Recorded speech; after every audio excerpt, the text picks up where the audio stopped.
You are listening to On the Front Lines of Migraine on ReachMD. On this episode, we will be assessing sex-based treatment responses to Gepants in migraine management. Migraines affect over 1 billion people globally and remain a leading cause of disability, with females and males experiencing migraines at a prevalence of 17 and 8.6% respectively. However, gaps persist in our understanding of how newer migraine therapies perform in men, who in some cases represent just 10 to 14% of clinical trial participants. This underrepresentation complicates efforts to determine whether treatment responses differ meaningfully between men and women. To begin addressing this question, Goadsby et al. Conducted a secondary analysis, published in Cephalalgia in early 2025, focused on sex-based efficacy of two calcitonin gene-related peptide, or CGRP, receptor antagonists, ubrogepant and atogepant. The review drew on data from 8 randomized double-blind placebo-controlled trials, with 4 evaluating ubrogepant for acute migraine treatment and 4 assessing atogepant for prevention. For the evaluation of acute treatment trials, data were analyzed from 2 Phase 3 single-attack studies, a Phase 2b single-attack study, and a Phase 3 crossover trial targeting the prodrome phase.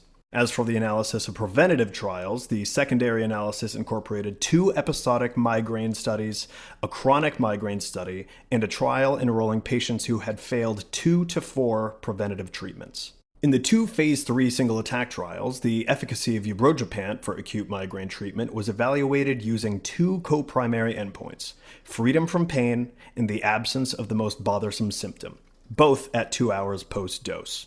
Pooled analyses of these data revealed that 2-hour pain freedom was achieved in about 19% of males and 21% of females, while absence of the most bothersome symptom was reported in about 35% of males and 39% of females.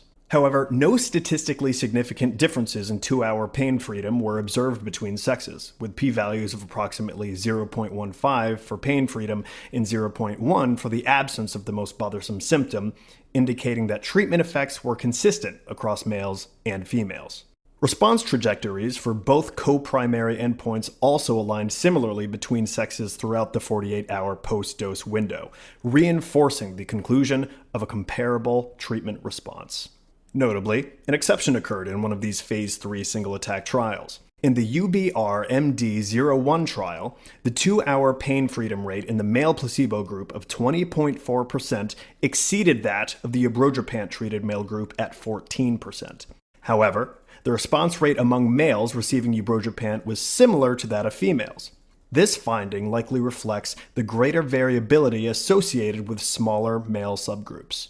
Further support came from a Phase 3 crossover trial evaluating ubrogepant administered during the prodrome phase. At 24 hours post-dose, males treated with ubrogepant had nearly 1.8 times the odds of avoiding moderate to severe headache compared to those receiving placebo, although this did not reach statistical significance. In contrast, the odds of this outcome in females were significantly higher, nearly 2.2 times greater than placebo. By 48 hours, the treatment effect became statistically significant in both sexes. Males had more than double the odds of avoiding moderate to severe headache with an odds ratio of 2.24, closely mirroring the effect in females with an odds ratio of 2.15. Building on these findings on ubrogepant for acute treatment, the analysis also evaluated whether atogepant would demonstrate similarly consistent treatment responses between sexes in the preventative setting. Pooled analyses of these 2 episodic migraine trials demonstrated that treatment with atogepant, 60 mg once daily, led to similar reductions in monthly migraine days in males and females of 1.95 and 1.13 days, respectively, compared to placebo. In a separate trial with participants who had failed 2 to 4 prior preventative migraine treatments, atogepant also produced comparable benefits, with reductions of 2.78 days in males and 2.43 days in females. Results from a chronic migraine trial followed the same trend. Atogepant, 60 mg once daily, reduced monthly migraine days by 1.23 days in males and 1.95 days in females, while the 30 mg twice daily regimen yielded slightly greater reductions in both groups. Taken together, across all 12-week treatment periods with atogepant, reductions in migraine frequency were generally consistent between sexes. These findings were also supported by pharmacokinetic and exposure response analyses. In the pooled phase 3 single attack trials, 2-hour pain freedom was achieved in approximately 25% of both males and females in the highest quartile of ubrogepant plasma concentrations. For atogepant, exposure response modeling showed a similar relationship between average plasma concentration and reductions in monthly migraine days in both sexes. Although pharmacokinetic parameters for both agents trended slightly lower in males, all values remained within accepted bioequivalence limits, reinforcing the absence of clinically meaningful sex-based differences in treatment response. In terms of safety, the most commonly reported treatment-emergent adverse events were nausea and constipation. In some cases, these occurred more frequently in females, while in others, rates were similar between sexes. Overall, treatment-emergent adverse event rates were low. While these findings are encouraging, the study's limitations must be acknowledged. The low representation of male participants constrains the statistical power to detect treatment effects within or between sexes. Moreover, single-attack acute trials may be more susceptible to variability than longer-duration preventative trials that assess average changes across multiple migraine episodes. That said, across the broader dataset of the 8 analyzed trials, male participants experienced improvements in migraine symptoms.